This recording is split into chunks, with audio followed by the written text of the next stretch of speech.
So we are recording this advanced reports training today. Hopefully we will teach you something today that you don't already know.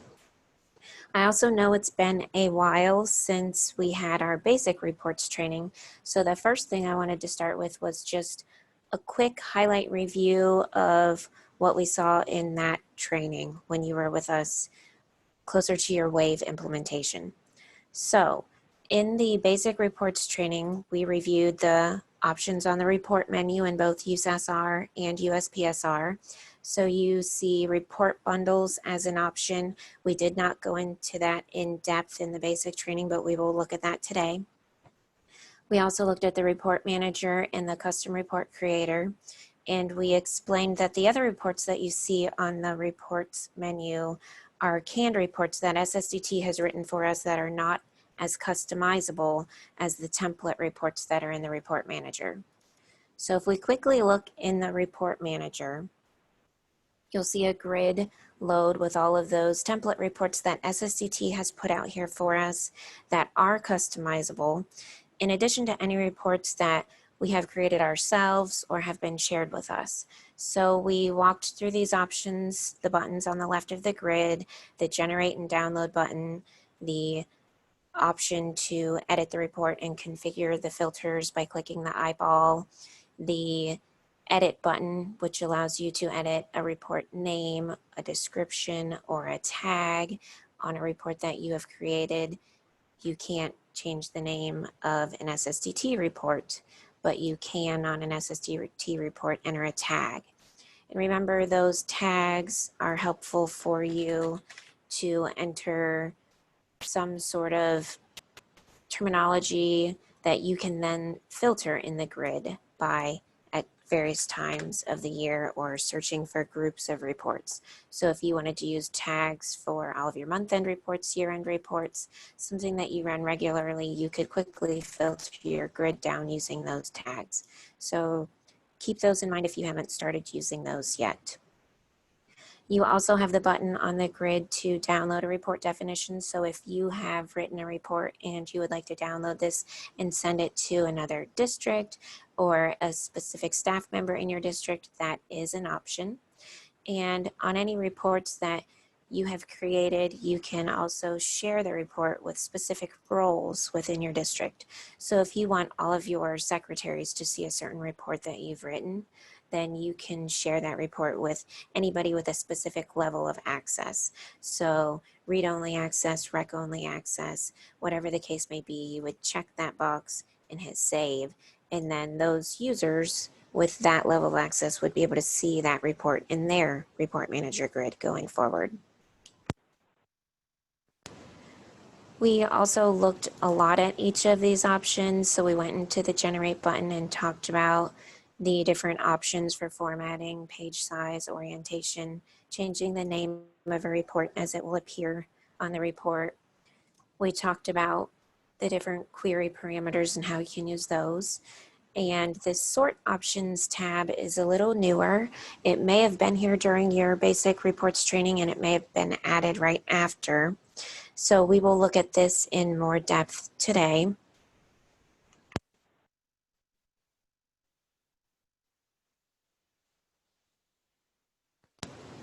Let me go ahead and open a detail report, so like the budget account activity report, to show you a few different query options.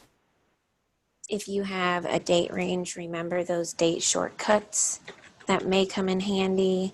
You can type dates in, but you can also use the date shortcuts like a P and a D for the start of a period, end of a period, or M and H for the start of the month, end of the month, F and L for the start of the fiscal year, end of the fiscal year, and so forth. And those date shortcuts, I believe we gave those to you on a handout, but those are also available in the Redesign manuals. Also, in many of the query parameters fields, you can use wildcards, and in the Redesign, your wildcard is the %.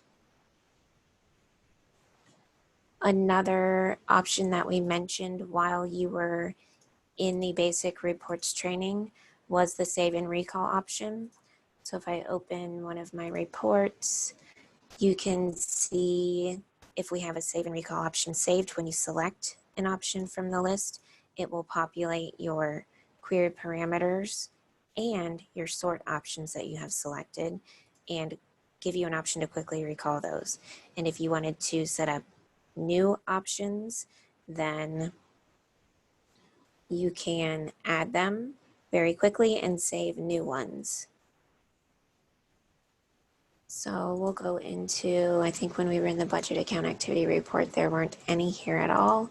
So we'll go ahead and set up a new query option just to remind you how easy this was when we did this. You enter your query parameters as desired. And come up here to the blank space in save and recall. Type in your desired description. Tab off of that field, then the save icon becomes enabled. You click save.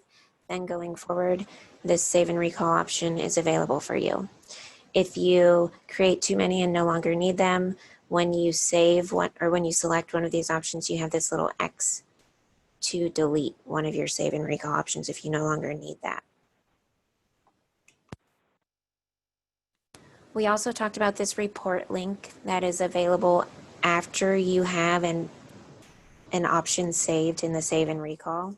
If you click that report link, you see a link that you can copy and send to users in your district that they can bookmark, and then they can click that link. They'll be prompted to log in to USASR with their username and password, and it will display the report on their screen without them having to run the report or really actually feel like they're in the software. So we talked about that option, and we will actually use this report link today in an example to show you how this report link can be placed into a spreadsheet and give you options more similar to Safari if you want to save a spreadsheet and then refresh it throughout the year, throughout the month to update your data. So we will use this report link today in one of our examples. So back to our report manager grid, we also talked about the report definition and editing that. So we went into, I think in our basic class, we went into the cash summary report and edited that definition quite a bit to customize this report, to customize column names and column widths and make a lot of changes to the report. We talked about adding new properties from over here on the left to add new columns to your report. We talked about going to the Configure Filters tab to change the filters or to add additional options for filters. So again, you can drag and drop properties from the left and place them on the right so that you have additional options to filter by. We talked about each of these operations and explained when they might be used. For example, one of you might use if you want to be able to enter a list of accounts.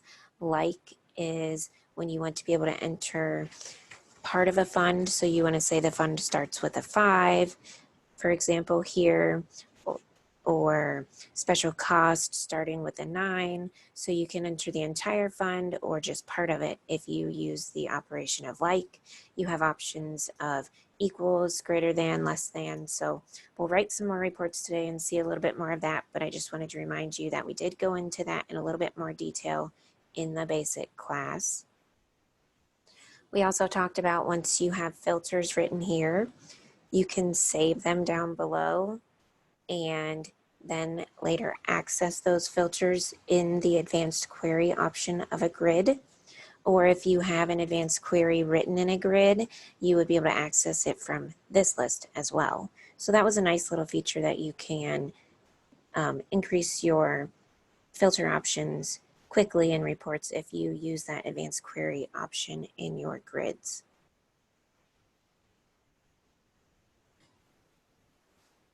So back to the report manager.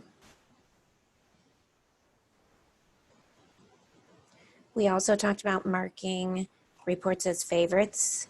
If you check the box, then when you go to your home page, you see your favorites, or you can toggle by clicking this button to see all. So hopefully you're using that to be able to quickly access desired reports from your home page.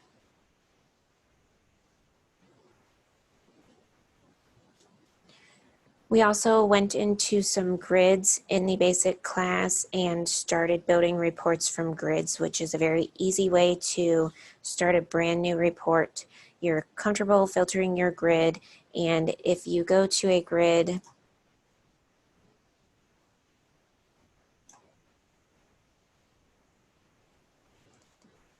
and filter it however you desire,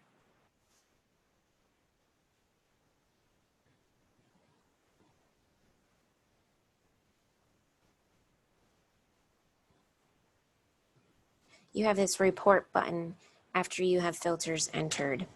And once you enter your filters and click this report button, it then gives you the option, of course, to generate a report that you can use right now. Or at the bottom, you have the option to save the report, which then that report is available in the Report Manager grid for you to regularly run or for you to further customize. So in the basic class, I think we did that with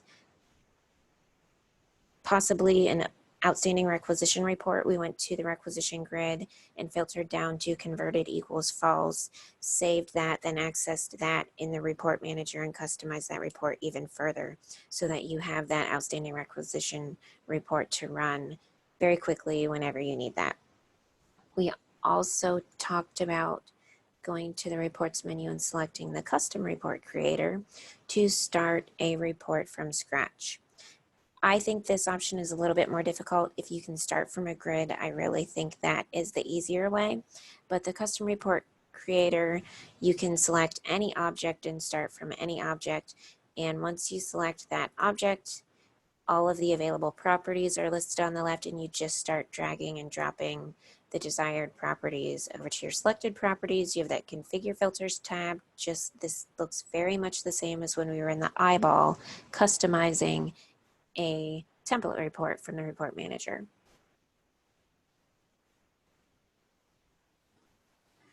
And I think the final thing we talked about in the basic class was scheduling a report. So any of these reports from the report manager or from your home page, if you click the generate and download option, then if you scroll to the very bottom, you have a clock icon. So we talked about scheduling reports using cron expressions, and we took you to that website where you could look up what a certain cron expression needed to be for a certain time interval, date interval, and explained that these reports can then be sent to an FTP location to be obtained from a folder or a server, or for instance, Bear, if your district is still using Bear or would like to set up Bear, or you can send this information to an email. So you could program reports, for example, to be sent to your department administrators or your building principals once a month, once a week by email so that they're reviewing their budget regularly. So we talked about scheduling a report and went through all of those options. Today, when we talk about report bundles, we will look at this again shortly just to show you how you can also schedule a report bundle to be sent in the same fashion as an individual report. So I know that was a very quick review of the basic training. I just know that it's been a while since we've had you with us. Are there any questions on those options, or would you like to look at any of those options in more detail before we move on?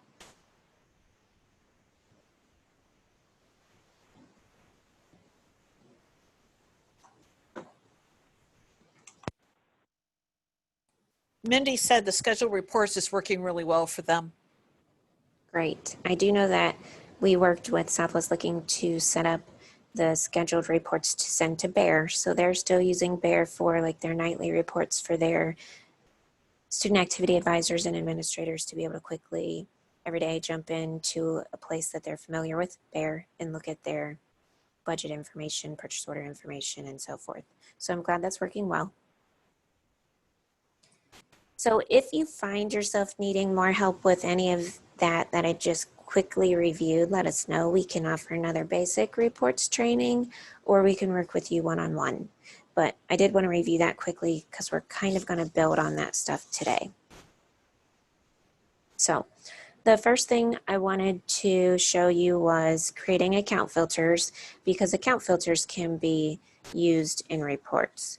So for instance, if you wanted to run a report like the budget account activity report, if I just look at this, and you go to your query options tab and you see this option where you can enter a full account code or a specific fund, function, object, special cost, subject, and so forth. But you don't see the option on here, how do I exclude something? I want to run this budget account activity report for a certain fund and special cost, but I don't want to see, for example, salary and benefit accounts, because I want to be able to send this to my student activity advisor and they aren't worried about salary and benefits. They should only be seeing, you know, their 400s, 500s, 600s, and so forth. So how do I do that from here? Well, you do see the option filter name at the bottom. So that field is allowing you to type in the name of an account filter that you have created in the account filters grid. So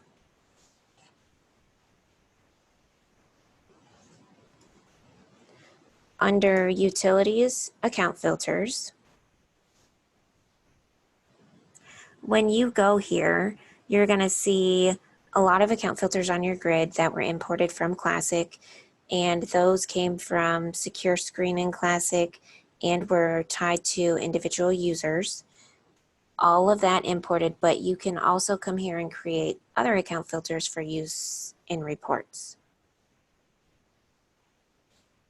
So in addition to account filters being tied to a specific user to limit the account codes that they see or that they can use on transactions when they're logged into the system, you can also use this to your benefit to quickly filter reports. So if we go ahead and want to create a new one, we're going to click the create button at the top, and we'll just go ahead and create one for food service, for example. Enter any filter name, but this filter name is case sensitive. So when we're using this in that account filter box on the report later, you have to pay attention to exactly how you typed this. So keep that in mind as you're naming everything. And then you have a plus icon at the bottom that you're going to click to start entering your filters. So the transaction indicator is required. In Classic, we may not have used that frequently, but keep that in mind when you're building a filter. That is a required field here. If you don't populate that, you'll get an error message when saving that requires you to enter like an O2 for a budget account, O3 for a revenue account, and so forth. And in Classic, when you were building filters in Secure Screen, or this also may look similar to your mapping if you used that in Classic or Redesign, the asterisk was your wildcard. And again, in the Redesign, the wildcard is the percent symbol.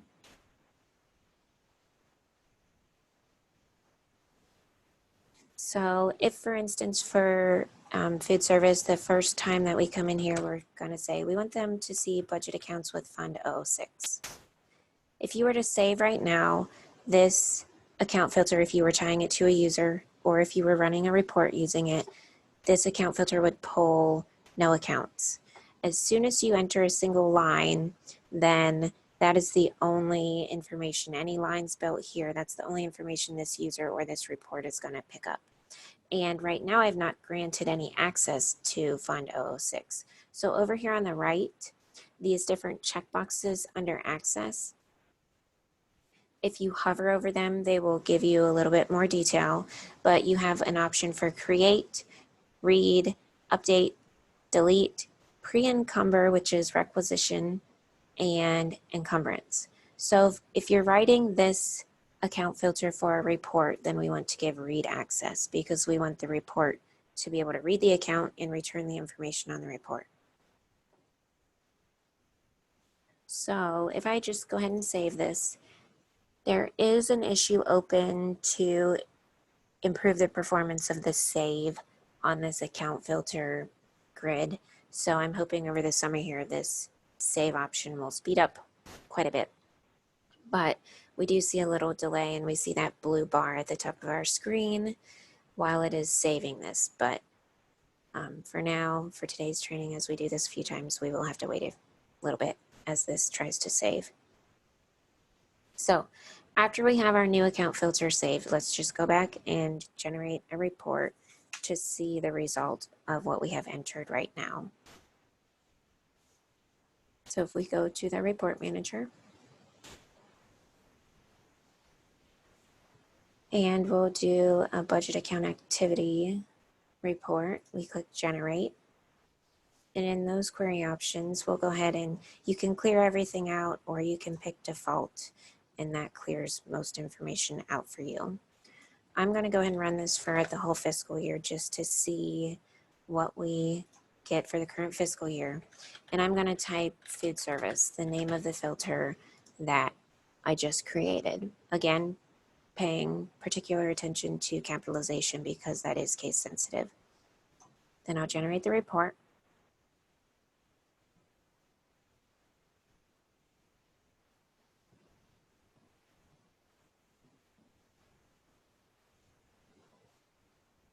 And we now see a 21-page budget account activity report for Fund 006.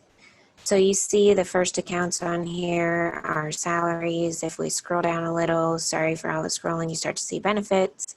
And if we keep going a little further, you'll start seeing like 400s, 500s, and so forth. So maybe we want to be a little bit more specific. Like I said, we don't want this report to contain salary and benefits. So we'll go back to our account filters. So utilities account filters. We will edit that food service filter that's out here. We will click the plus to add another line. And we want to exclude any budget accounts with an object starting with a 1. We'll click the plus to add another line and do any budget accounts with an object starting with a 2. So in order to exclude the 100 and 200 objects from this account filter, then we're not going to grant any access over here on the right. We're not going to check any of these access boxes.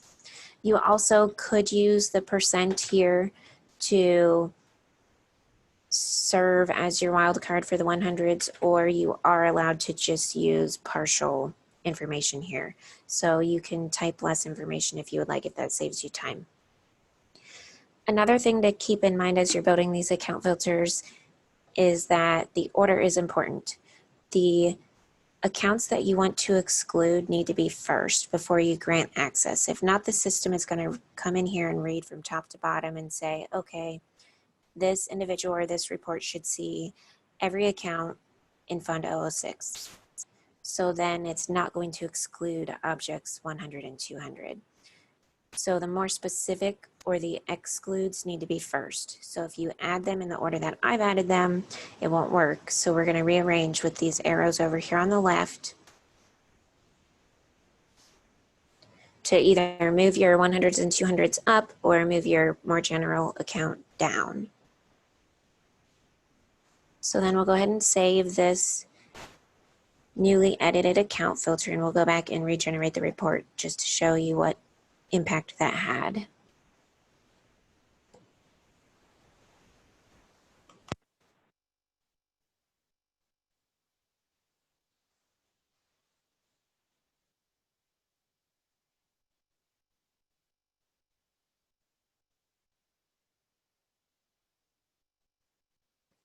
So once that has saved, I'm going to go back to my report manager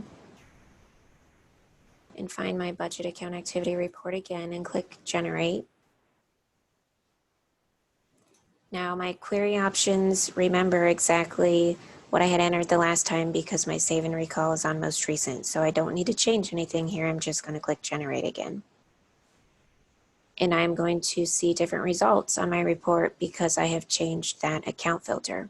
So now, instead of having a 21-page report, I have a 6-page report that includes 400s, 500s. If we keep scrolling, we see it also includes 900s. There was a 600 on there as well. maybe we want them to see 900s, maybe we don't. So maybe we decide we want to exclude 900s as well. You could do that by going back to the account filters and editing the food service account filter, adding an exclude line for a 900 object, just like we did with the 100s and 200s.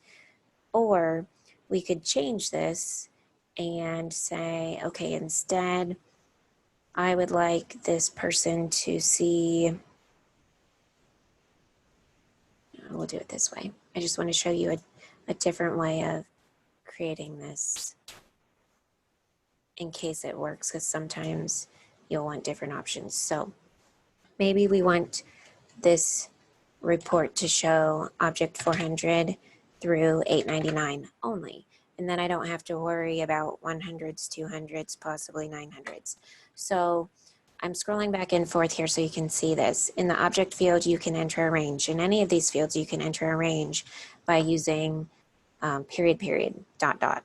So you can do 400, dot, dot, 899, or remember with object, I said you really, if it's, you know,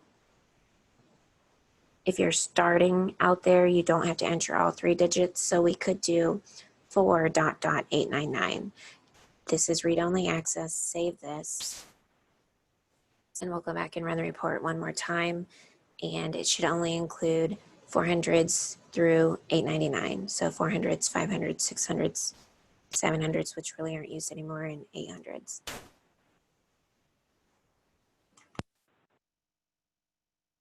So there's multiple ways that you can create these account filters.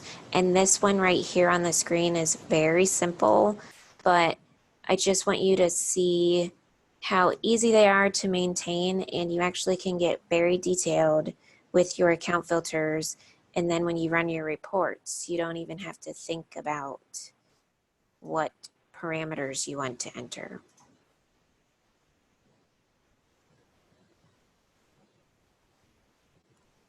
So now if I scroll to the bottom of this report, I started with 400s. If I scroll to the bottom of the report, the last account I see is the 640. So that's 2 different ways. One, you can either exclude, or one to include a range in your account filters.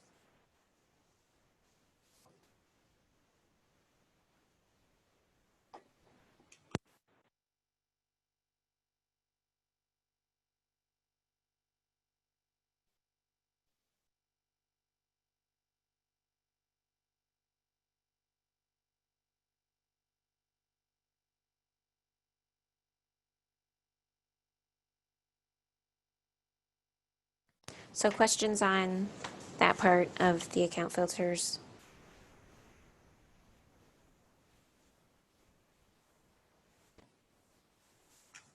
One other thing that I wanted to mention is if you're writing your own report, or if you are editing an existing template report. So if you're using this eyeball icon on the grid to open the report definition and edit that, I'll go ahead and show you the budget account activity report, which is the one that we were looking at, just so you can see what is creating that query parameter called filter here from inside the report creator.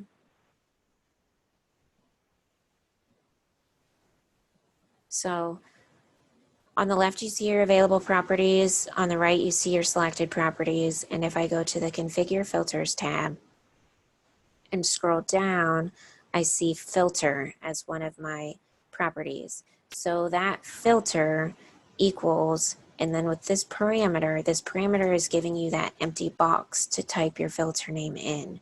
So if you are wanting to write a report or add this to a report in the future and it's not existing, you just need to come over here to the available properties, find the word filter, drag it over to the right, and then you could do the equals and this parameter, which we talked about writing parameters in the basic class, but I don't know how much people have done with that.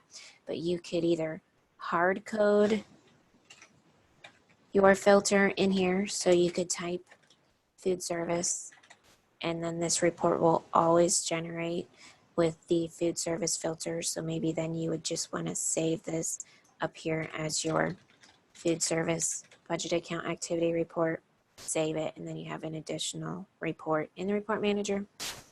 Or if you like using those parameters, the parameter is telling you that I would like to see a box on my query options page using this filter name, well, this filter parameter, and I want you to call it filter name. So then when we are generating the report, that parameter is what is causing you to see filter name and letting you type a filter in on the fly. So we talked about writing parameters in the last class, but we can always look at that more if you would like to. But I just wanted to show you, if you are creating your own report or customizing your report, that that filter option is available in the list of properties to drag over and add to any other report that you don't see that on, if you like using your account filters to run your reports.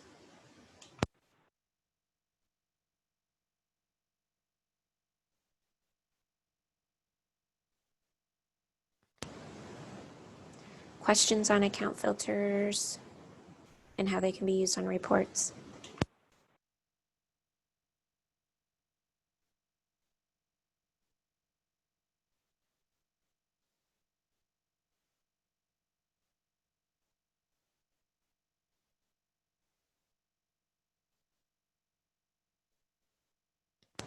Okay, so the next item that I would like to show you is more about that dynamic sort option.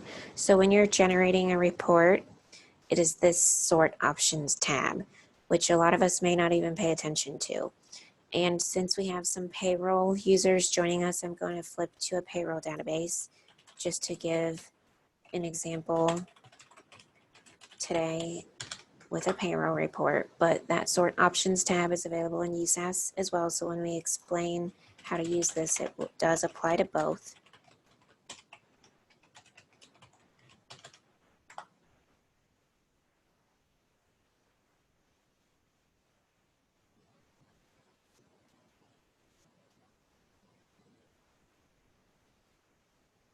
So I'm going to go into the report manager and select one of these reports. So we'll just look at this employee hired report. So this all looks familiar, just like what we saw in USAS. You have your report options, you have your query options, so all those different parameters that either are programmed by default or that you can start filtering new parameters. And then you have this sort options tab.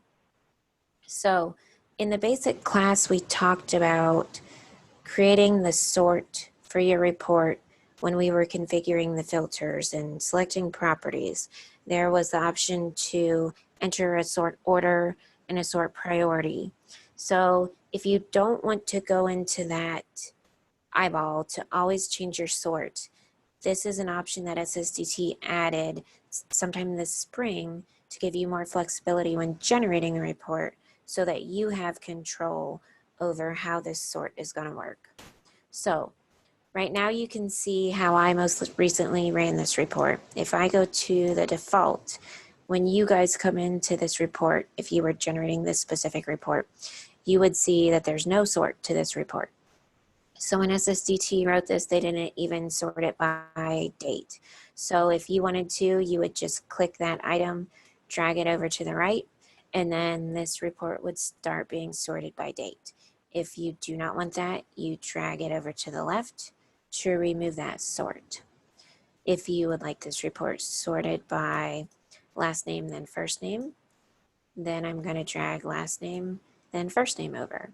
So the order that these items are listed on this sort tab is going to determine what is the first sort, what is the secondary sort. So the item highest on the list, this report would sort first by last name and second by first name if there were two employees in your database with the same last name. So let's just go ahead and generate this report as is here so that you can see, and I'll limit this just so that it's not like a 50-page report, just so that we get some information here. And I'll go ahead and close out of some of these budget account activity reports. But so here is this employee hired report. You see all of your employees listed, sorted by last name, secondary by first name. So if you wanted to change that sort the next time you came in, we will click generate again.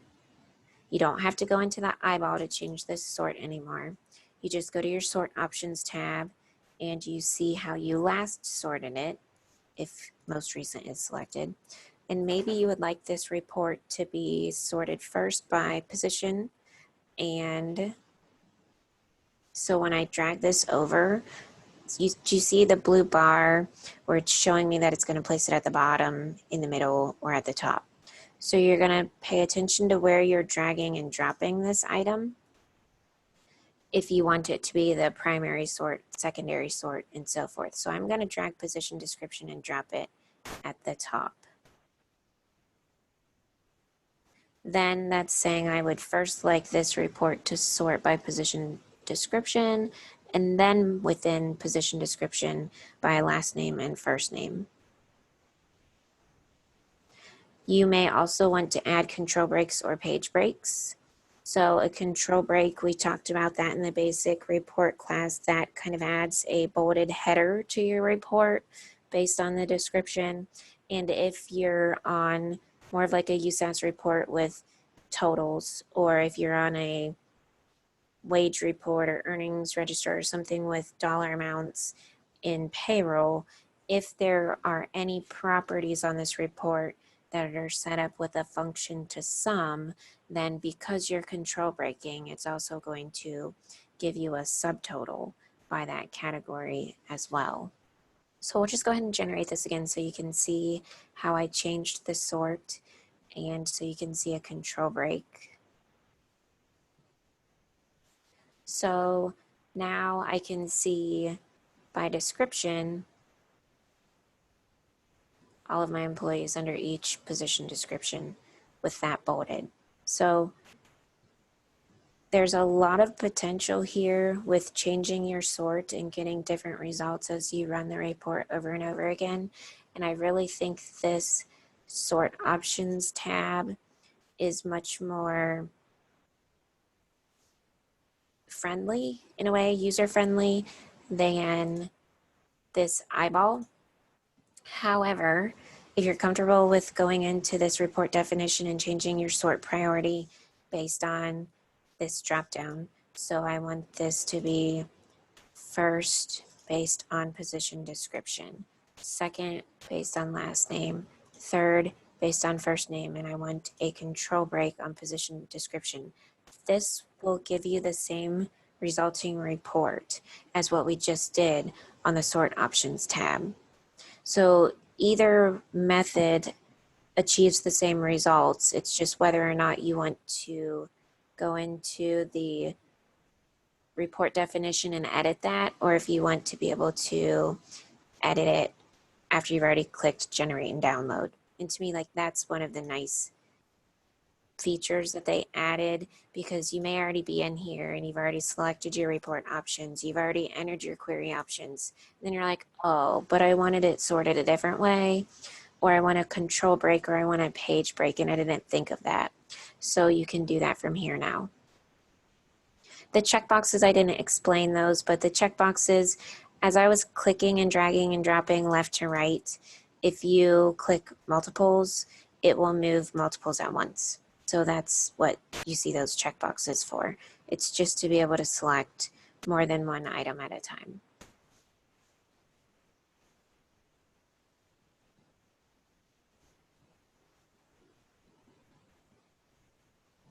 So any questions on the dynamic sort option, which is this sort options tab when you're generating a report? Carrie, and then again with the dynamic sorts, you can always save your parameters and use that as a save recall. Yes, thank you, thank you. I did want to mention that. Thank you, Mary. So you can come up here and say this is by position, if I can type. And then when you tab off of that, you hit save. Then the next time you come in here, whether it's on most recent default, you've ran it a different way, that save and recall not only remembers that report option and those query options, but it also remembers your sort. So thank you, Mary. So if you were changing the sort in the, I'm sorry, I always call it the eyeball, but in the eyeball, in the custom report creator, when you're editing the report definition, if you were changing the sort here, your option to save is to actually save this as a new report.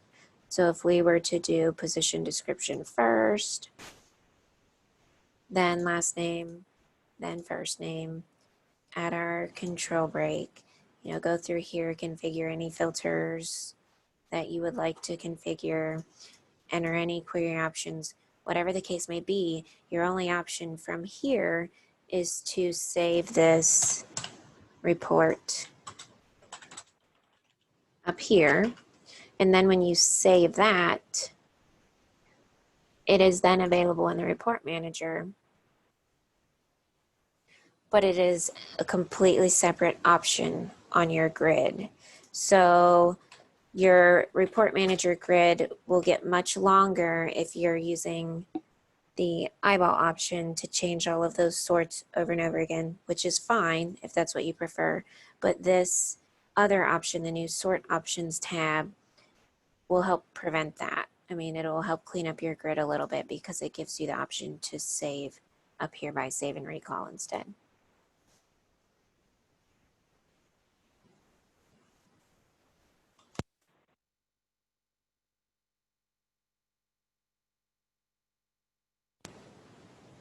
Any other questions or comments on that?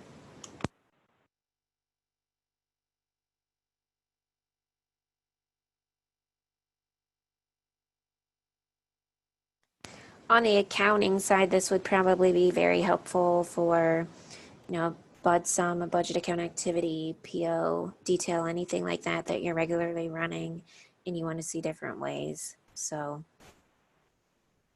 even though I only showed a payroll example, just to show a payroll example today, this works the same way in USAS.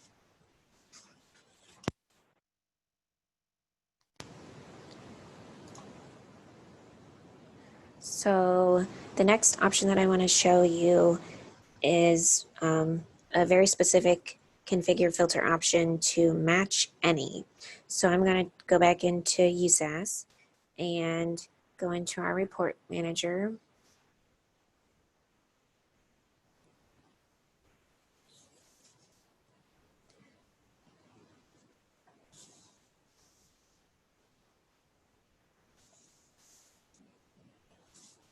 And we'll just give this a try on the budget summary. So I'm going to click the eyeball to open this report definition. And you see all of these properties that are selected for my report to either appear as columns on my report or to use as a sort on my report. I'm going to jump to the Configure Filters tab. And in the basic report training, I mentioned this little arrow icon over to the right, the Show Expert Query. And I said you're rarely going to use that. You're probably only going to use that if you're trying to configure some sort of filter that's not available through these operations on the left. So we'll show you one of those examples today. Or if you're troubleshooting something with us and we have to involve SSDT, they might send us some code to put in here, or we might need to send them all of this code detail. But for the most part, this over here on the right is very intimidating. So for the most part, you're typically going to come in here and have that minimized. But to show you an example of when you might use that, on my budget summary, I have all of these filters. Let's say instead of using all of these filters, I would like to run a budget summary to see my Fund 200 accounts, any of them that have either a pre-encumbrance or an encumbrance. So they have a requisitioned amount right now, or they have a purchase order encumbrance right now. So I'm going to take out some of these that I'm not going to use just to clean my screen up a little bit so that we're only focused on the few things that we're going to use in our query. So I said, let's do fund 200. So instead of having the parameter, which right now, if I go to the generate report tab and look at my query options, I still see fund as a parameter, but I'm just going to go ahead and say I'm writing this right now and I just want to see 200 for my fund. So I'm going to take that parameter out and just type in 200 for this example. So I then am going to expand this expert query option. And below the code that's entered here, I'm going to type match any followed by two brackets, an open bracket and a closed bracket. So then when I close this expert query, I see a new filter that populates on my screen called match any of the following. That's not available over here on the left, so I've created it. So now what this is saying is any property that I add below this match any of the following filter is going to be like an either or statement. Whereas before on that big long list of filters that I had here, if I would have entered fund 200 and special cost 9018, it would have only returned 200 and 9018 with the word and in there in my example. Match any of the following is going to use an or, so either or. So let's, in my example, I said I want to see anything that has a pre-encumbrance or an encumbrance. So over on the left, I expanded my budget property and I'm going to select the current encumbrance and the current pre-encumbrance. And I want those to be greater than 0.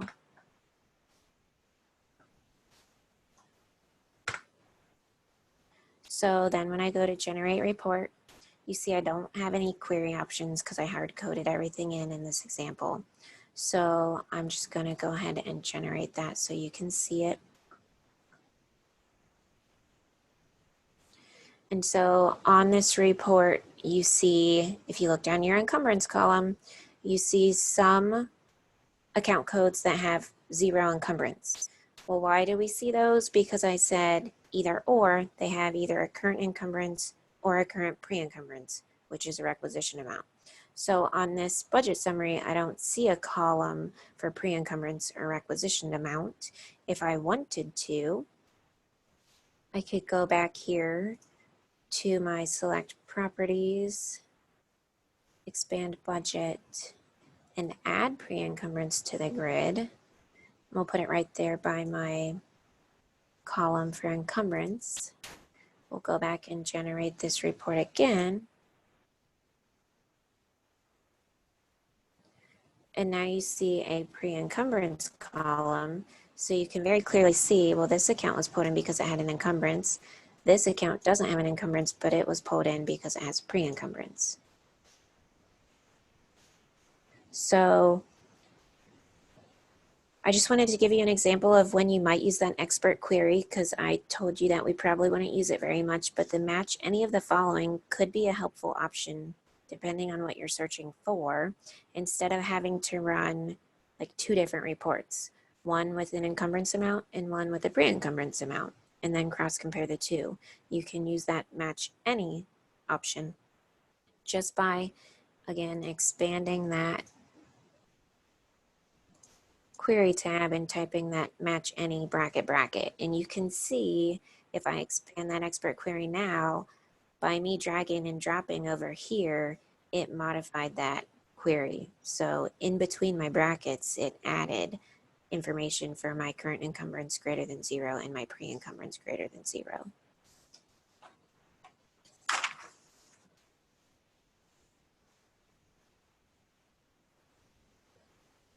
So once you write something like this, remember you can always save it as a different report if this is something that you're going to want to regularly run.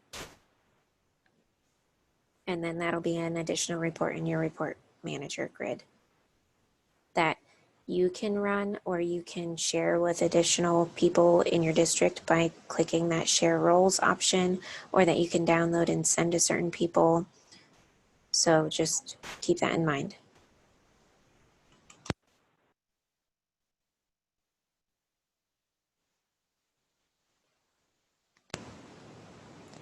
Questions on Match Any.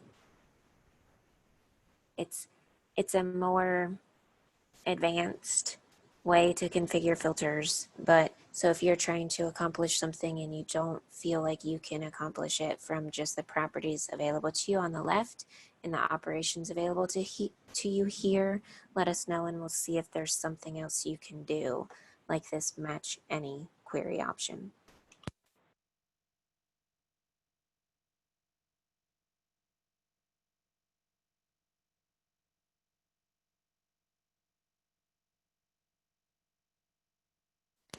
Okay, not hearing any questions.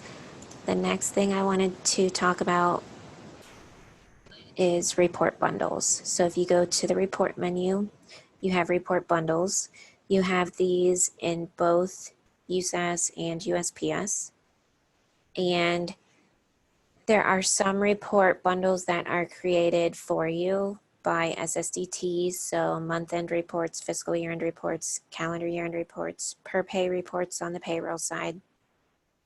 And when those bundles that SSDT has created, when those generate reports, they're generating your information to be sent to the file archive. So the utilities menu, file archive. Right now you see here in this demo database, I don't have any information in here, but you have a monthly reports tab and a fiscal year reports tab in accounting. So this will start to grow and will contain reports that you can click on and have your generate and download button to regenerate those reports and take a look at those reports that were generated based on an event in the software, like closing a period for the month or closing the final period of the fiscal year, running a payroll. So they can be created to generate based on an event, or you can create report bundles to be generated immediately or at scheduled intervals. So some of you may have already started creating report bundles, especially like Southwest Licking when they were setting up Bear. We did that through a report bundle so that each bundle of reports went to a specific folder in Bear. So if you would still like to have Bear available to your users and you haven't worked with us to do that yet, we can work with you and we will be using this option if you want to do that. Or you may want to create report bundles to email staff. So where I showed you that clock icon on a report to schedule a report to email to a specific individual at a specified interval, maybe instead of sending them one report or 3 emails of 3 reports, maybe you want to generate a bundle and send them a bundle of reports all at once.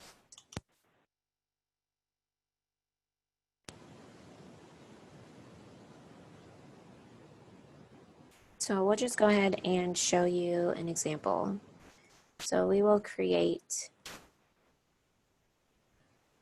a bundle.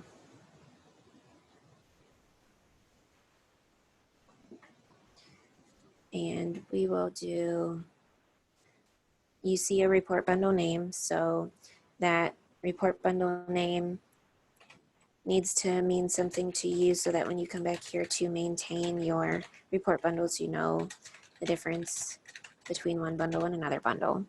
So we'll do a high school yearbook bundle for reports that we want to email monthly.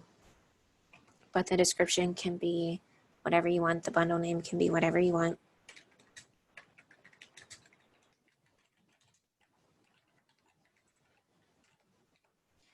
And there's a tag here that's optional. You see it on the grid behind me. That's very similar to the tags that we saw in the report manager grid.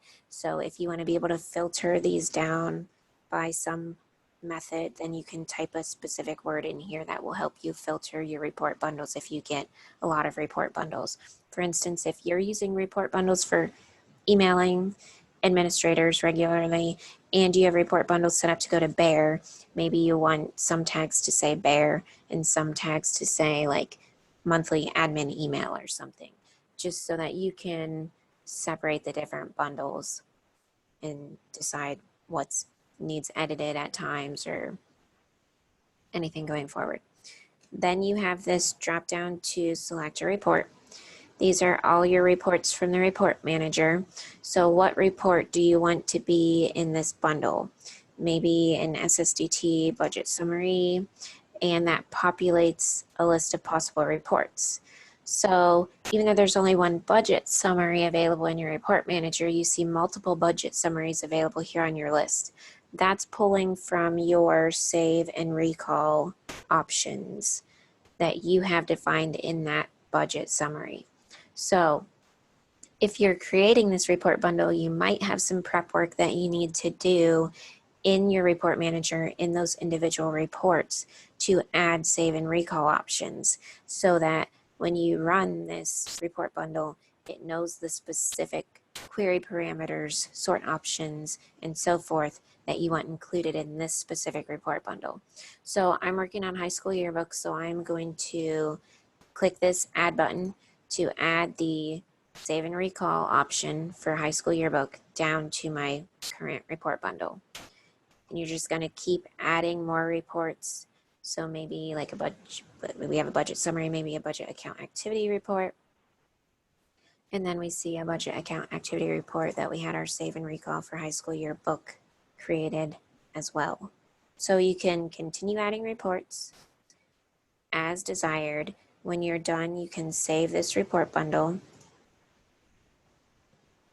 And then that adds that to the grid behind us. You have the option then to schedule this report bundle. So that same clock icon that we talked about on the Generate Report tab. So this should look familiar from our basic report training. You can schedule based on a crown expression. So we looked at that in the basic report class. That crown expression was a 7-character code that defines the day of the month, the time of the day, the minute, the hour, everything of when you want this bundle to generate.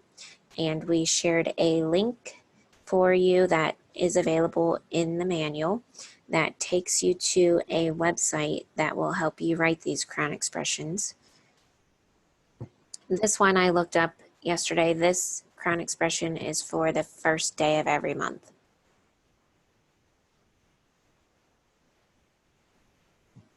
So if you don't want to write it based on crown expression to happen at a defined interval, you can write it based on an event. So you can say, I want this report bundle to generate when I close a period, or when I process a certain option in payroll, you want this to happen based on that event in the software.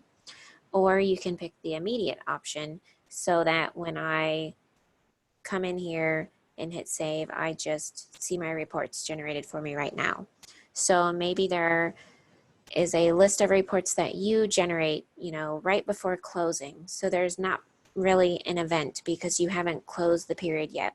But there's a list of 10 reports that you want to review every month right before you close. You think you're balanced and you want to double check everything. You could create that report bundle out here. Come out here and schedule it for immediate.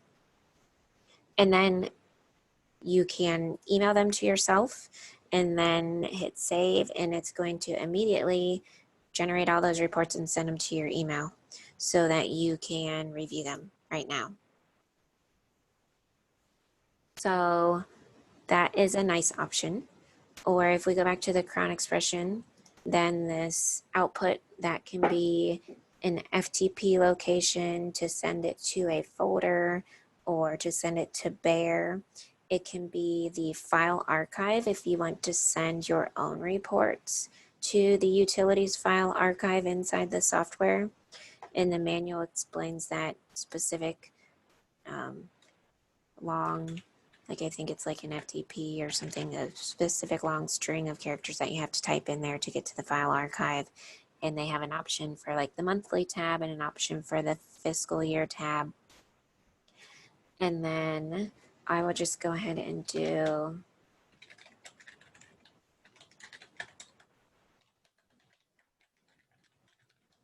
example of an email, and then you have the archive type to send multiple notifications with a single attachment or send a single notification with multiple attachments. So do you want all of these reports in this bundle to be in their own individual email, or do you want all of these reports to be attached to one single email? So I'll pick the single email, all the reports attached, and save. You get a confirmation message on your screen that that was saved, and then you can view that job as it's scheduled in the Utilities job scheduler. So if you can see here, high school yearbook monthly email bundle, you can view that, you can edit it, so you can see how you have that set up. You can verify somebody's email address, like if I click edit, if somebody's email was changing, you could come here and edit that and change it. So if you're getting a new high school yearbook advisor, you can change the email and save, and then it's all set up and sending to the new advisor. The one thing that you don't see on this list as editable is that cron expression. So if you entered an incorrect cron expression, or if you had said, let's do this once a month, and then this advisor actually wants to see it twice a month, or maybe just once a quarter, in order to change that cron expression, you would actually, instead of editing the job, you would have to delete the job. So this X button on the grid, and then you would have to go back to your report bundles and use that clock icon to schedule it again to enter a different cron expression.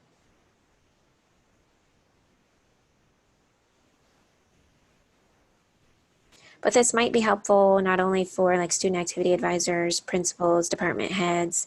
This could be useful, like I said, for yourself if there's a group of reports that you regularly run, or you could set up specific reports if you always run certain reports for your board members that are not the predefined SSDT monthly reports. Then if you're finding yourself coming in here and running those, you could create a bundle so that you could either email it to yourself immediately or based on a certain event or at a certain interval, so that it's just less time in actually generating those reports and thinking about it. You would do the setup once and then it would be very quick to generate, or they would just pop into your email and you'd have them and not even have to think about it.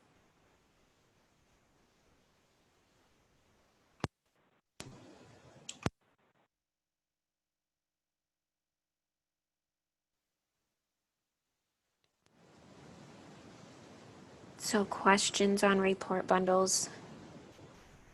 The first step is making sure you have save and recalls set up, which we saw in the report manager. Then you're creating the report bundle to add the multiple reports together. And then you're clicking the clock icon to schedule it either for immediate or for a specified interval or based on an event. And then you can either see the job related to it under the job scheduler, or if you send it to the file archive, you might see the reports result in the file archive.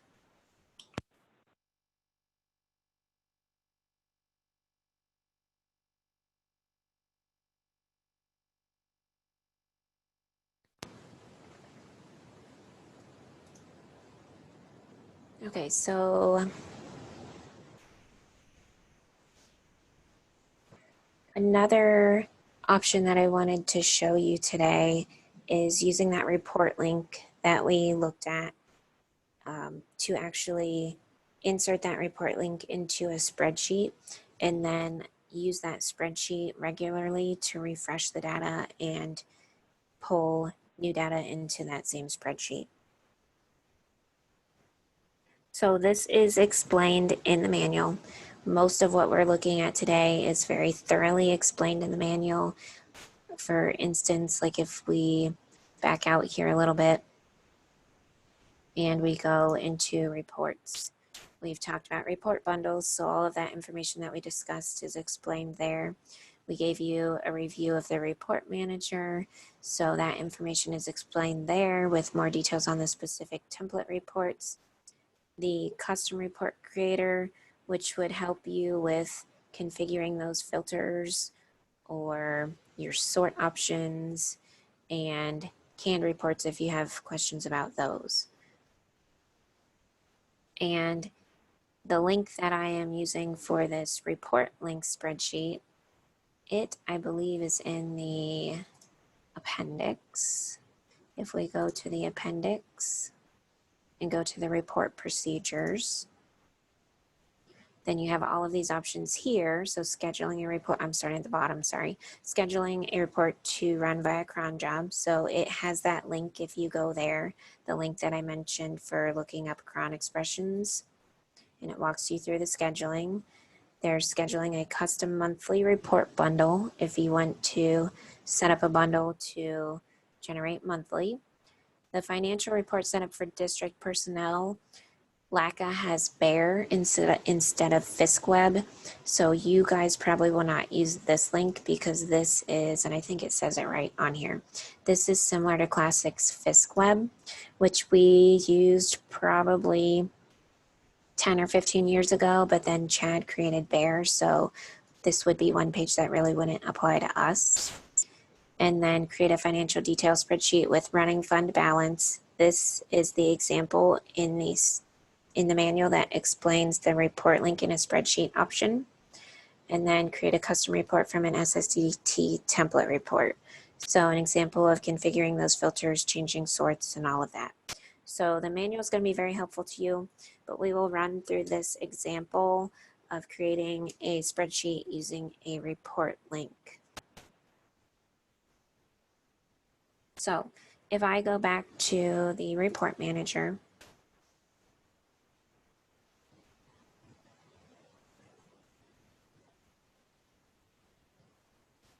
and I think we had a save and recall in here, but the report link that I'm mentioning is this button that we talked about today that you could send to a user to have them bookmark this specific report with all of these query parameters. That's what I'm talking about. That button is what I'm talking about when I say report link. So if I want to do the specific example that's in the manual, then I'm going to go to the SSDT financial detail with July 1st cash balances.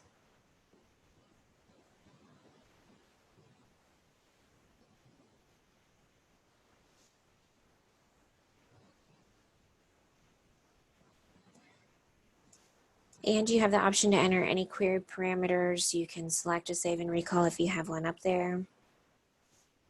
You can change your sort if desired, but our goal in this example is to get the information into a spreadsheet.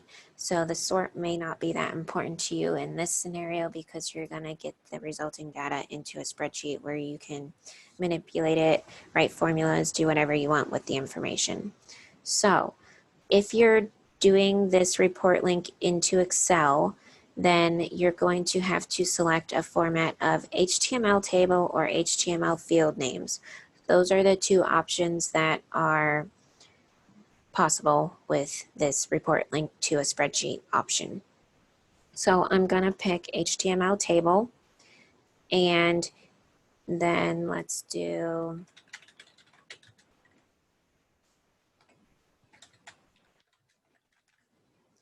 some name in our save and recall. And you have to save this in order to enable the report link button. So whatever you're working with, you'll have to create some sort of save and recall. Save that. Once you save that, you then see this report link enabled so that you can click that. And we are going to copy this link. And then we're going to paste it into a spreadsheet. So one thing that you see here is a checkbox to include parameters. So You may at times want to include parameters when you're using a report link, but if you're using a report link in order to paste the report link into Excel, you do not want to include parameters because it makes this link super long and Excel can't handle that many characters in one cell. So a lot of times it makes you run into a problem. So if you're pasting this link into Excel, you do not want to include parameters. What does that include parameters box do? It's basically saying, if you were using this link for something else like to send to another user, it's saying, I want to preserve the parameters, the query options that I have entered right now, hard code them into this link, and if I ever change my save and recall, it doesn't matter. That link that I sent is never going to change. But by unchecking, it says, anytime anybody clicks this link, go back to my current save and recall, and whatever the current options are as of right now, run based on those parameters. So for the link to Excel, we do not want to check that box. We want it to go and pull current parameters as they sit right now. So I've right-clicked on that link and copied it, and then you could paste it into any spreadsheet. SSDT does have a spreadsheet out here in this scenario that they have just to show you what you really can do with this. So I'll download this.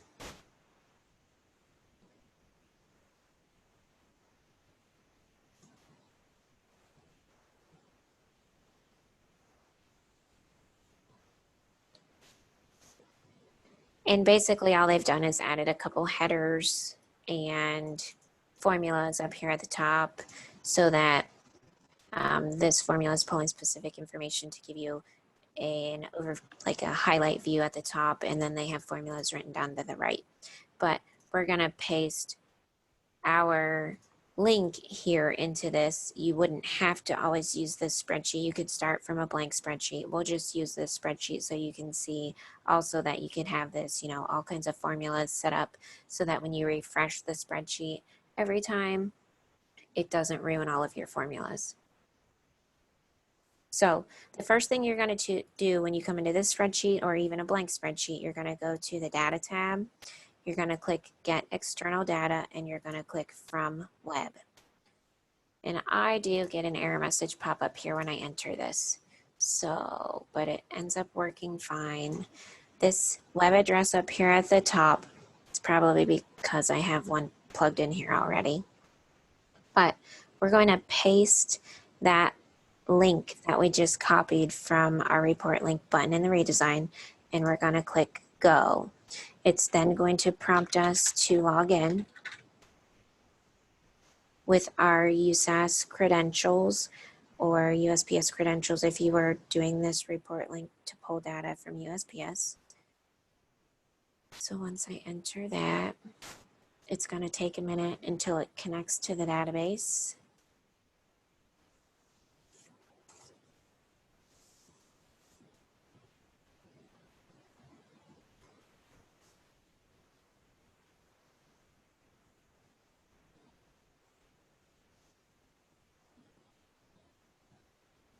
So once this connects to the database and starts pulling in that report link, this import button down here at the bottom right of this pop-up box is going to become available. You also see this information on the screen, like where I'm kind of seeing the LACA website because I had a web address of laca.org in there. This is going to update and pull in our report information from that specific report link that we copied. So sometimes this does take a little bit of time because it is it's running the report in the background and pulling that information here into this HTML box. So everybody should have seen that update now. You're starting to see data and the import button is available now. So when that becomes available, you're just going to click import. It's going to ask you where in your spreadsheet you want to start this data. So if you were in a blank spreadsheet, it would probably be this cell A1. In SSDT's spreadsheet example, we're going to put it in A3. And then it's asking me for the same USAS credentials again because it's basically almost like we've just refreshed it. So we're pasting the new information into the spreadsheet. So once it connects again, it's going to pull that information and paste it into my spreadsheet. So far, if you were trying to run something like you would have used Safari for in Classic, you've pretty much used your grids, filtered your grids, sorted, added different columns to try to get that information, and then used your report button to Excel to get that information into Excel. That is still an option, but this is an additional option if there's something that you're always running and you have that spreadsheet saved out on a share drive or on your computer, and you just want to be able to open that spreadsheet and refresh it with new information. So especially like in this example, if you have formulas plugged into that spreadsheet, or if you have multiple tabs in a spreadsheet in a workbook, and you're having all of these individual tabs pull into like one summary tab to consolidate all of your month information, then you could set up all of these different report links and then come in every month, or whenever you want the information every year, then you just click this refresh button on your data tab and it pulls all of the new information into the spreadsheet.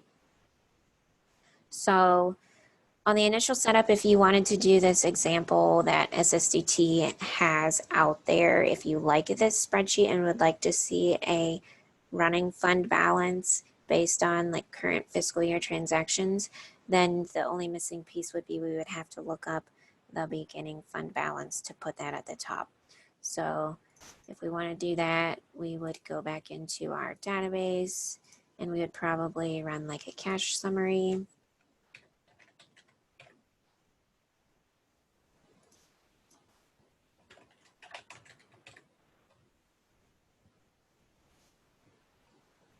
And I think I had ran that just for 200s, just so that it would run a little quicker for us today. So if we run a cash summary for 200, we should be able to see an initial cash total. So 14,659.33. You plug that in, and then you have a running fund balance over here that you could track. And again, when you want to update it, you would just open this spreadsheet, click refresh all. It's going to ask for your USAS username and password just to access that new data, and it's going to update all of these transaction line items.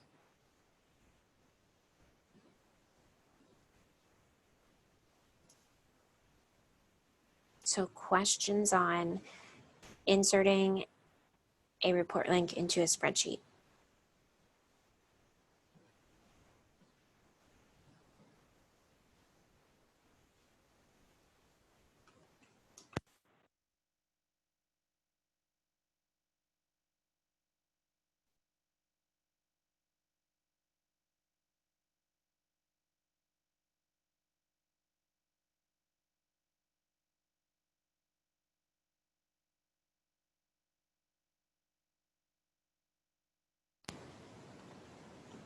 So just a couple other tips. I know there's a couple fields in your query parameters that I hope you're using that can be helpful, but I just want to make sure you know are there and you understand how they work. So if we look at like a budget summary or a cash summary, any of your summary reports,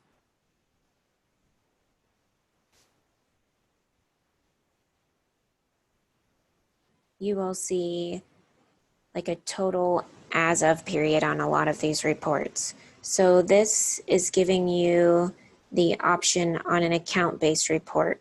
So a lot of your summary reports are account-based. They're going to pull information from accounts. They're not going to pull individual transactions. They're not going to pull every individual purchase order transaction, check transaction. They're just going to pull the summary information, the month to date, fiscal year to date amounts from the accounts. So on any of those reports, you might see this total as of period filter. So whenever you're using that, you enter a specific date, but regardless of what date you enter, it's always going to run as of the end of that period. So We have received a few questions about that because people are trying to run that as of a specific date, but because it's just pulling totals from the report, it's pulling the total from the report as of the end of the period and not looking at all of those individual transactions. So I guess if we just go ahead and run, I know I have most recent in there, but we'll generate this. And then when you generate something with a total as of period, it's going to tell you at the top of the report that you did that. So if you're saving this or printing that off for later reference, you can see that you ran that for September as of, and it's going to show here the date that you typed. So if you had typed like September 1st or September 15th, it's going to show that. But so when I run it, you might kind of want to think, especially if you're saving this, that you might want to put the last day of the month because that is really what's showing on this report is the total for the period.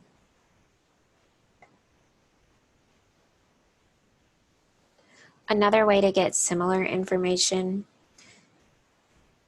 would be to go to core posting periods, and you can see in this demo database we are still in February, but let's say we want to see the information from September on any report, maybe not even just the summary reports, but I clicked that check mark on the grid next to September, which if I hover over that, there's a tooltip that tells you that's to make that month current.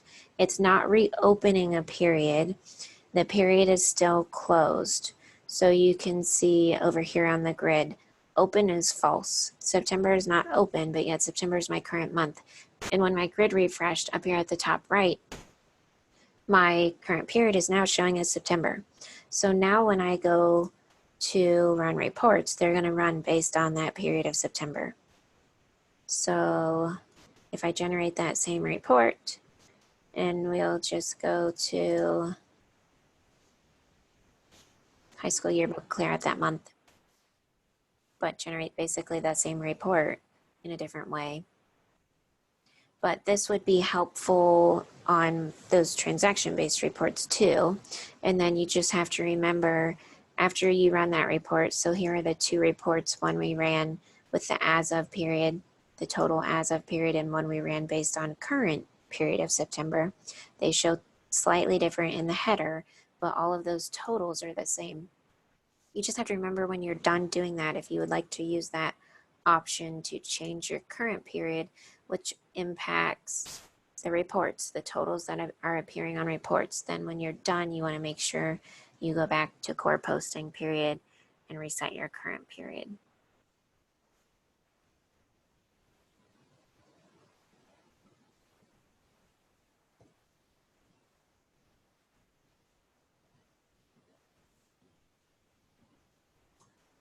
Another option that you may see on some reports is to exclude accounts with zero amounts. So if we look at the budget summary for like all of your 200s, then you see exclude accounts with zero amounts. You can enter true or false, so you can type out the word true, type out the word false, enter a T for true, enter an F for false, or you can leave blank to include all accounts. So we'll just go ahead and leave blank to include all accounts first and take a look at this. And you see all of these reports listed here with $0. And if you scroll through here, you'll also start to see some accounts with dollar amounts. So if you don't want to see all of those accounts with zeros and you only want to see the ones with dollar amounts,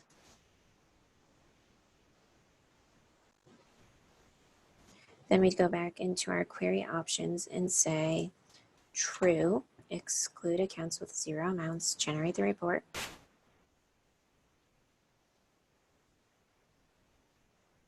And then you only see the list of accounts with some sort of transaction amount because they have something budgeted or something spent. They have some figure that is not zero.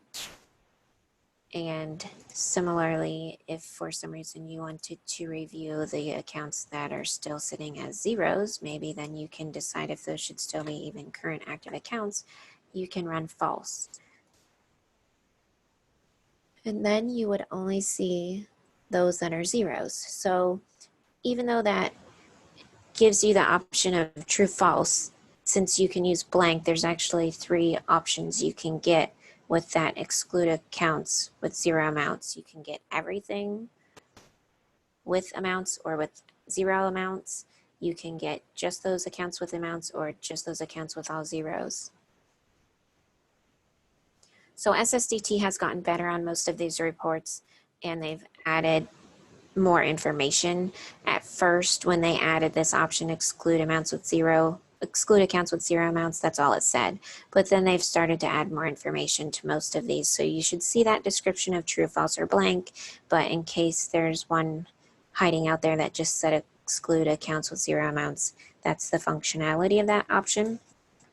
And then if you are configuring the filters on a report, so we'll go into that eyeball on this budget summary and go to the configure filters tab. That is this all amounts 0 option. So if you're writing your own report and you want that, find the property called all amounts 0 and drag it open. Or if you're wanting to change something with it, hard code it into a certain report because you only want to see it one way or the other, it's this property called all amounts 0.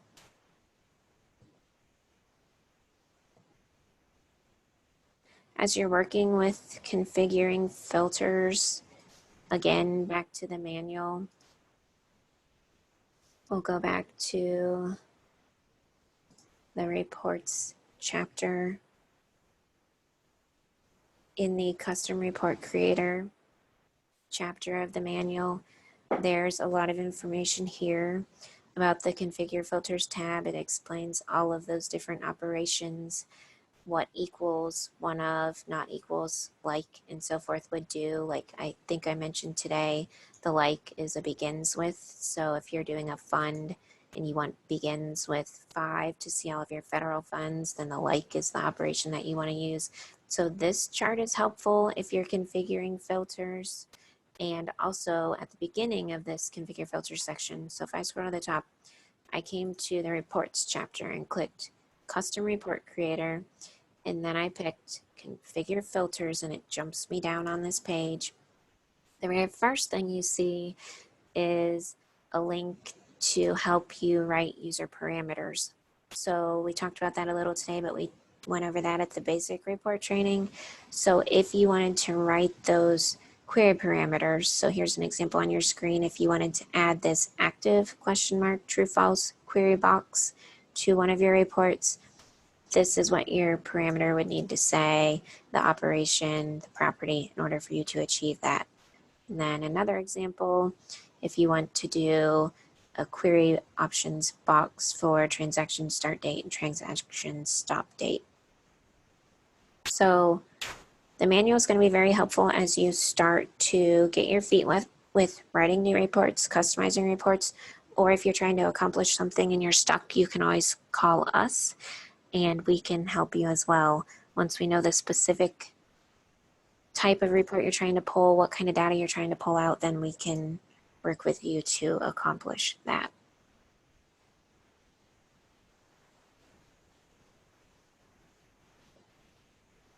And we also have a document that we can send you if you are interested in creating report bundles to schedule them to send to Bear. If you would like any staff to still log into the Bear website to access reports that are updated nightly.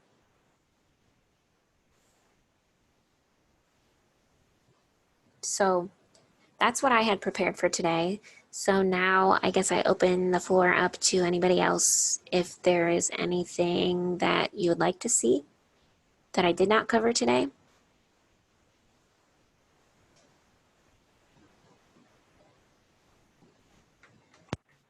Yes, this is Julio. Can you run a report, like a budget account report that will show the object all 3 digits.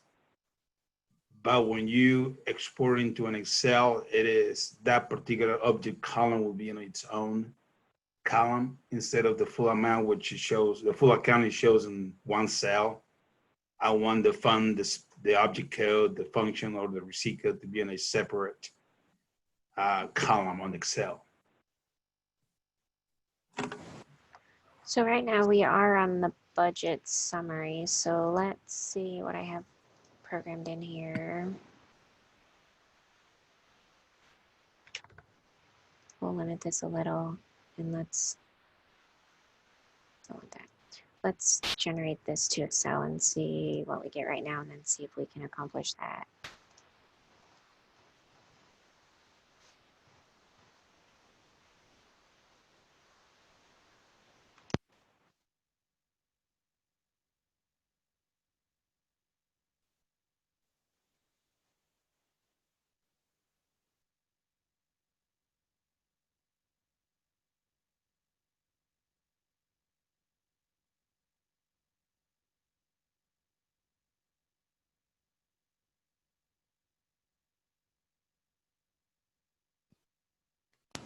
And while this is running, Julio, did you say budget account activity or did you say budget summary? Budget summary. Okay.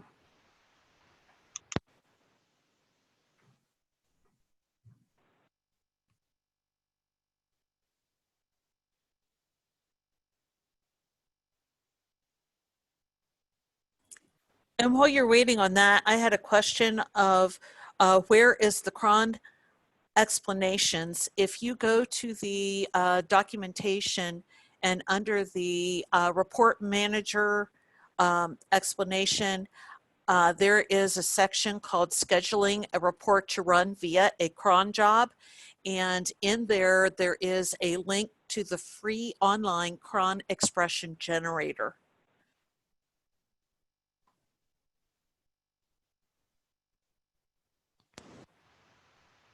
So it may be in multiple places in the manual, but I had found it here in the appendix under report procedures, scheduling a report to run by a cron job, and then this. So I found one of these a little bit more helpful than the other.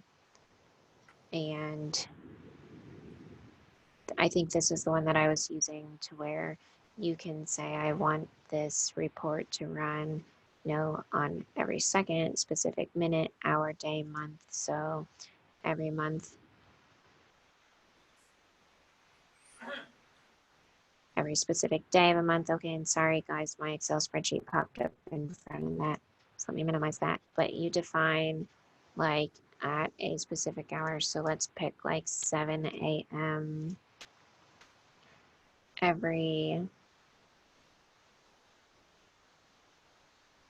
Let's see, we'll just do every day at 7 a.m. And then this is building the cron expression down here at the bottom that you can just highlight, copy, and paste into the redesign. You can also highlight, copy, and paste it up here at the top and hit describe expression, and it confirms for you that what you thought you built on these multiple tabs actually is what you want at 7 a.m. every day. And that was the same page that came up when I clicked the link in the other section of the manual. So they do have it linked multiple places. Okay.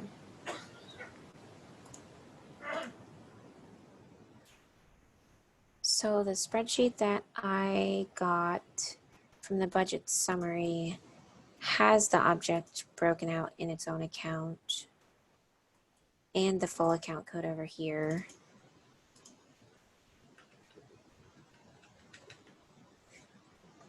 So looking at this, Julio, can you explain a little bit more like how you would want this changed?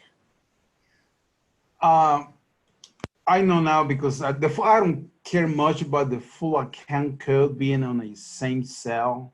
I just wanted that account to be separate in those pieces, and that's what it is on the right hand side. So I would, if it's in the sort option, you can go over there and delete the full account code and move the fund function to be sorted as a 1 second according to the how you want to sort them out. Mm-hmm.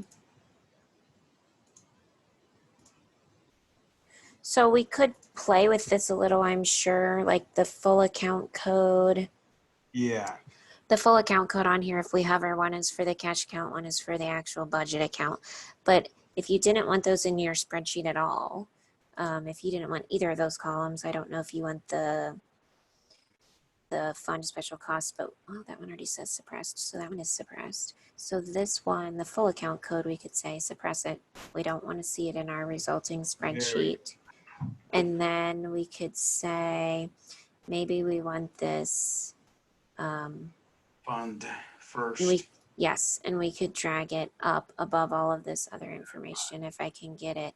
So I really think part of what you're looking for is the report that's already there, but just tweaked. Yeah, I think the piece that I was missing was that suppress. Okay. You just answered my question there. Okay, great. So, and I know mine, I didn't finish moving everything around, but I could go ahead and generate and see, and I really think it's going to remove that full account code column, and I think I've moved like fund and function or something, so we would at least see a starting point here, but yes, hopefully that answers your question. And then they also, in that particular report, had multiple options for the first 2 characters of function, first 3 characters of function, Yes. and you could remove those excess fields if you did not want those displayed in your spreadsheet. Gotcha. Thanks. And you saw where I went to suppress that, just those 3 dots, Yeah. which okay, I think they call that extended properties, so if you click that extended properties button. Yeah, that was exactly what I was missing. I didn't go there. All right, Great, thanks. great, you're welcome. So anything else that somebody hoped to see today?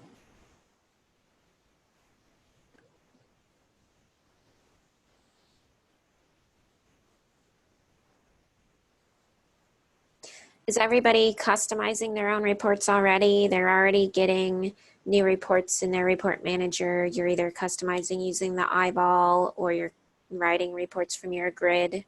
You're comfortable with those steps? It's a learning process, I tell you. Sometimes you think you have it and then you shows nothing. And you go back and figure out what you did, and it's a learning process. It's going to take a while, but I think those custom reports are going to become very usable down the road.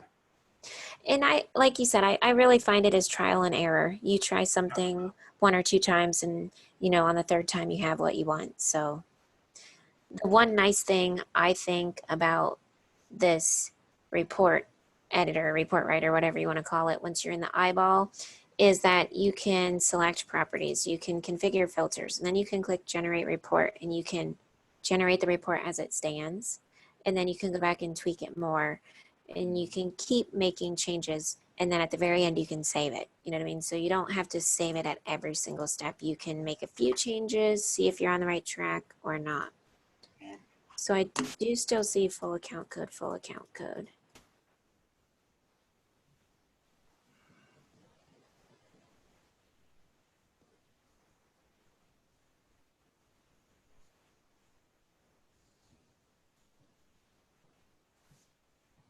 So Does it not suppress them when it's exported to a spreadsheet, but only suppress it when it's on a report? I wonder, or if it has something to do with the fact that like we have it selected as a control break or something. But we also could drag those to the bottom if we, and we can, and then they'd be at the far right, which at least might get that, to function better in your spreadsheet. But we can look and see if if suppressing doesn't work in a spreadsheet. So we can look into that a little bit more, Julio, too, because that didn't have the end result that I expected. Was everything else displaying in that spreadsheet?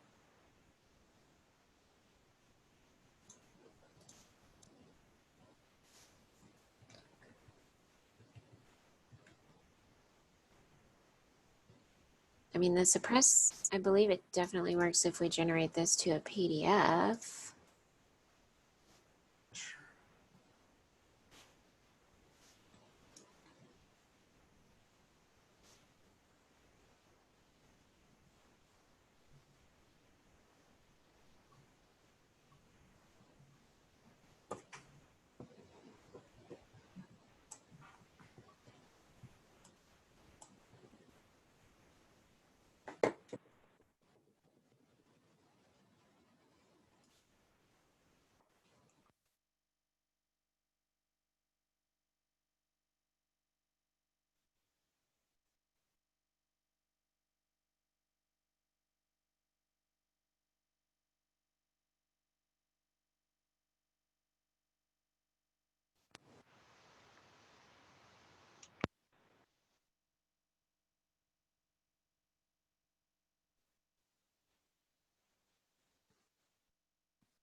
While this is finishing running, I was just going to go to the manual and look a little bit to see if there's a comment about suppressing not working to Excel or anything.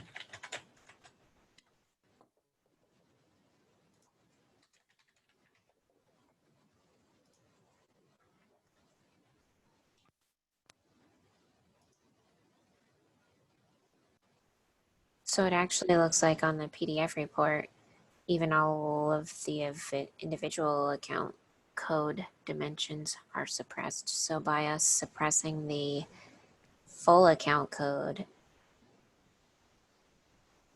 so the suppressing option must not be applying to Excel because there's a lot more in the Excel Yeah. spreadsheet than there is in the PDF.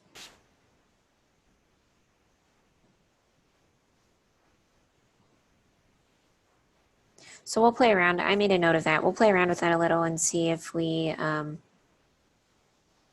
if there's another way we can accomplish that. Because I mean, moving it really isn't a big deal. You can just put it at the far right and then just ignore it once it goes into the Excel spreadsheet. okay, which that is, I would say, definitely an option. So I didn't run this to Excel, but I've started moving that around and it did successfully move stuff. Mhm.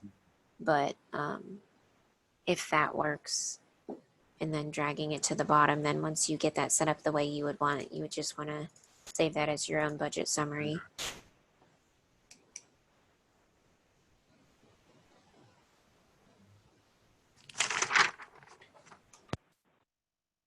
Other questions or comments?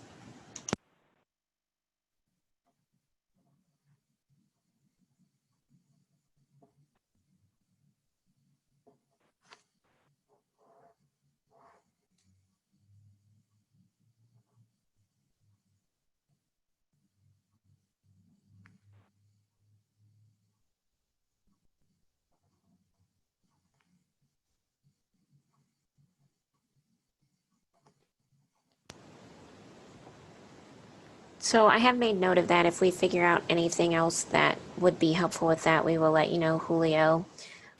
Is there anything else that anybody would like me to look into, or even if there's something you wish you could do that you would like us to look into and even offer another class with different topics on, or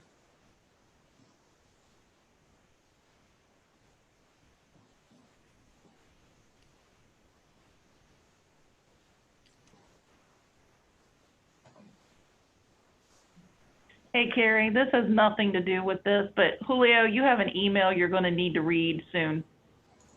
I will. Thanks. Okay, well, not hearing any more questions, I hope this was helpful to you today. And if you have more report questions, feel free to submit a ticket, let us know, and we'll help you figure something out.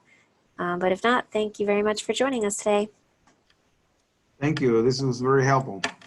Okay, I'm glad. Thank you. Everybody have a nice day. Thank you. Bye.